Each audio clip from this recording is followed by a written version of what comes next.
From the 1998 inaugural season all the way till the end of the 2007 season, the Tampa Bay Devil Rays, the Rays, whatever you want to call them, were basically just existing to get beat up on by the bigger fish in the AL East division and by baseball in general.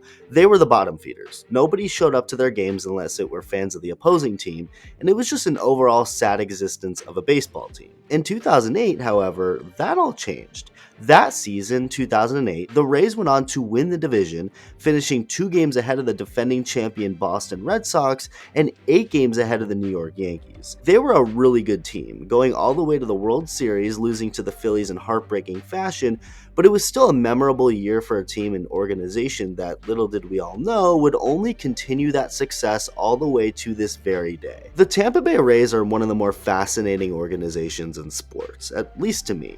They started off without much money to work with, at least compared to other teams, and yet have put together a consistent and sustainable style of winning. Everyone knows about the Oakland A's and Moneyball, the team that changed baseball forever by using advanced analytics to better their team, making all these other teams look like idiots living in the dinosaur age, and it worked. The A's have had a lot of winning seasons since Moneyball back in 2002, but the league has since caught up with them, as everyone knows about and uses advanced stats nowadays. Every team has their own style and way of developing their players and using numbers and analytics, but the bottom line is that teams are way smarter than ever before, so the A's no longer have that advantage, and it shows. In 2022, the A's finished dead last in not just only their division, but in all of the American League with just 60 wins, losing over 100 games, and it doesn't look like too much will change in 2023. They're just really bad, and they don't even have a good farm system, being ranked in the bottom tier of minor league talent heading into the season. The way I view it is that the A's were the Moneyball team for hitting. Sure, they made some out-of-the-box decisions with pitching, with their biggest and most popular one being the underarm reliever Chad Bradford, but overall, the analytical decisions that mostly get talked about with Moneyball are the hitting.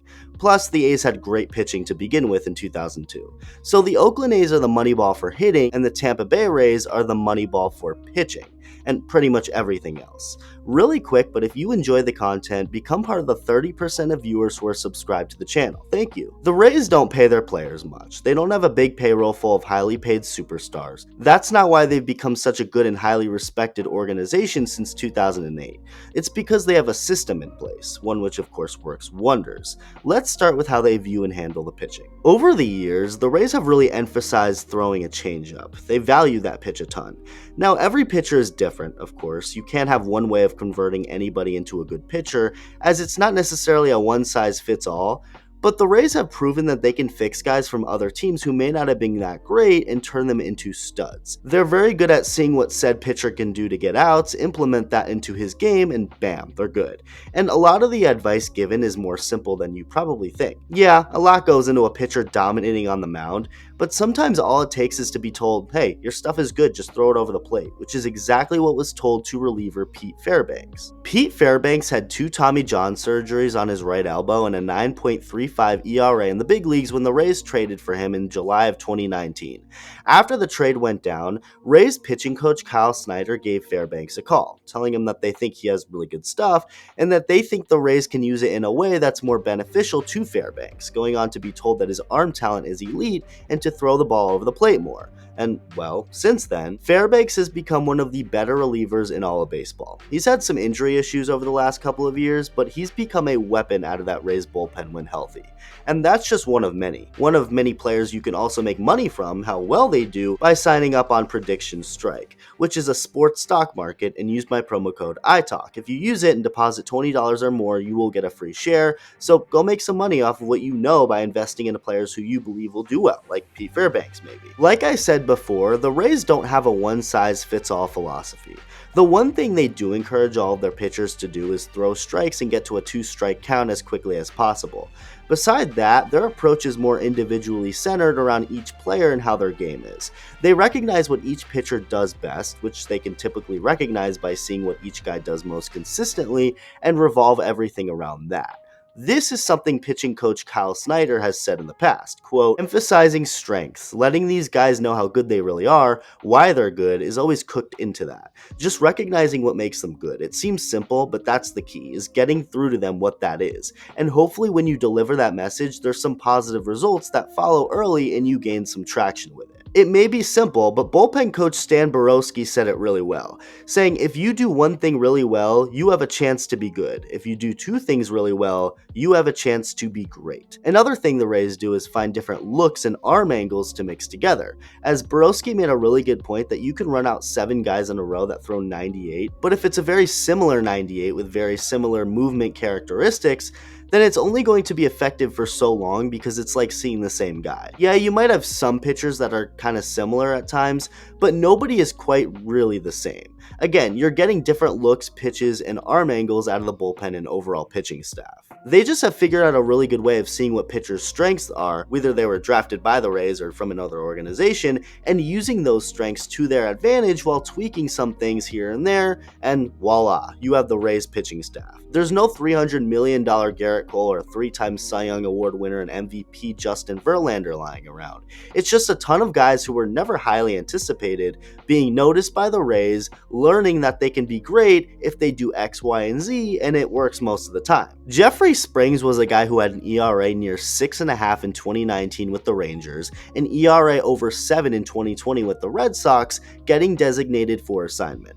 The Rays picked him up in a trade with Boston, and since then, Springs threw 180 innings combined in 2021 and 2022, a 2022 in which he threw over 135 innings, all to a 2.70 ERA. And to start off 2023, he hasn't given up a single run. He did have to be taken out of his most recent start against the Red Sox due to an injury, so let's hope he's okay, but he's just yet another example of many pitchers who have become something more after joining the Rays. Springs went from a nobody who had nothing in Texas and Boston to a dude who ended up earning a contract worth over $30 million with the Rays. That's pretty awesome and impressive by both him and the Rays organization. Drew Rasmussen, a dude who was just with the Milwaukee Brewers, nothing special, was dealt to the Rays in the Willy Adames trade and has been lights out ever since, going as far as to win American League Pitcher of the Month in August of 2022. Jason Adam, a journeyman who was terrible with the Royals in 2018, better in a short stint with Toronto the next year, non-tendered by them, had a pretty good 13 games with the Cubs in 2020,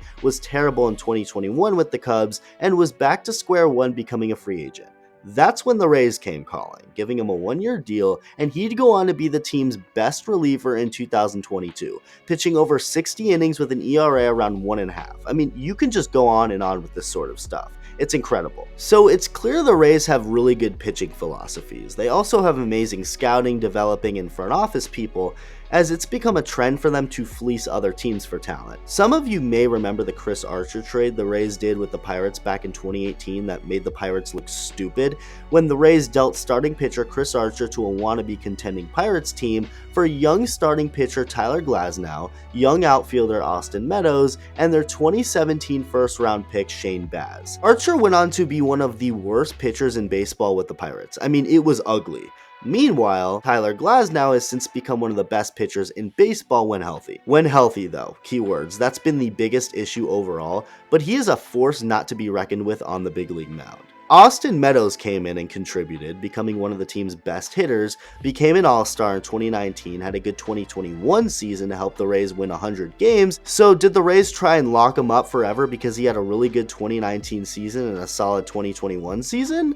Nope. Although they loved him while he contributed, Meadows is just one pawn in the Rays' grand scheme of things. So the Rays traded for Meadows, had him contribute to their team while they did, and when they figured his value was at its highest, traded him to the Detroit Tigers for 23-year-old infielder Isaac Paredes before the 2022 season. Since that trade went down, like clockwork, Meadows has only played a grand total of 42 games for the Tigers, not producing at all when he did play. Meanwhile, down in St. Pete, Isaac Paredes became an above-average hitter with 20 home runs last year, and has had a hot start to the 2023 season along with the rest of his team. Same thing happened to infielder Joey Wendell. Wendell was traded to the Rays, helped them win in 2020 and 2021, and when the team no longer valued him as much while simultaneously seeing other teams value him more, they traded him to the Marlins. Since the trade, Wendell has been really bad in Miami, while the Rays have a solid prospect in Cameron Meisner, the man they got in exchange for Wendell.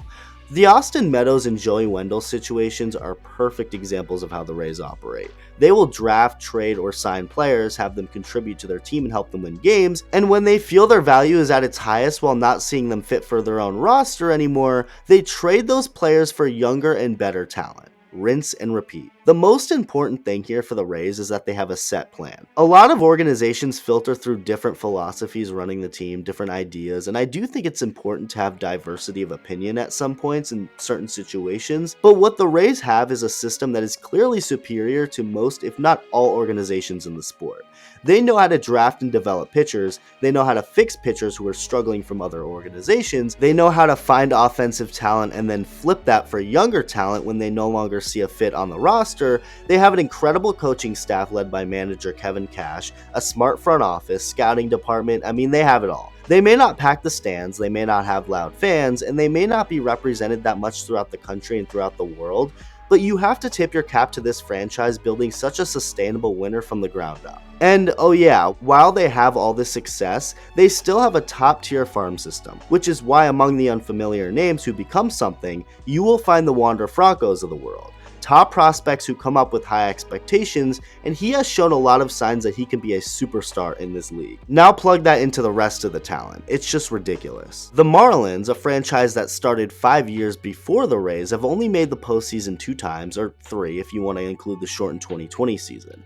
It's insane because both times the Marlins made it to the postseason in full years, they finished as world champions. The Rays have yet to get to one championship, yet the Rays are way more respected as a franchise than the Marlins are down south. Why is this? Well, it's impressive that the Marlins have 2 championships, especially when they have an overall history of being bad, but when you really look into it, the Marlins won both championships kind of on accident, and that's not even supposed to be a joke. They've never been as advanced and as smart as the Rays, but lucked into a couple of really good teams, championship teams, only to tear those teams up the following year.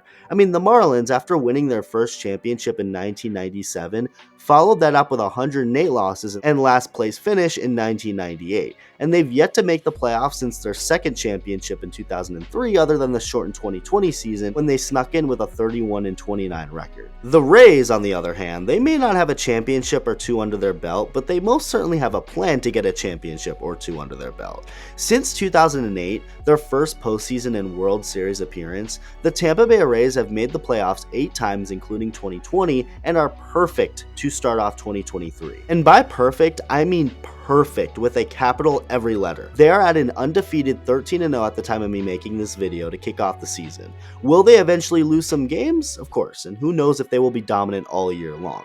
But one thing is clear, which is that although many may not have seen this undefeated start from the Rays coming, it's most certainly not happening on accident. The Rays as an organization, whether it's a player or front office person, coach, scout, whatever, has all contributed to this franchise becoming one of the more sustainable winning teams in baseball and all of sports. They have a strong and superior system in place that benefits everybody involved. They know not just how to find talent, but maybe more importantly, they know how to use talent, and it has all led to this. Let me know your thoughts, thank you for watching, and I'll see you in the next video.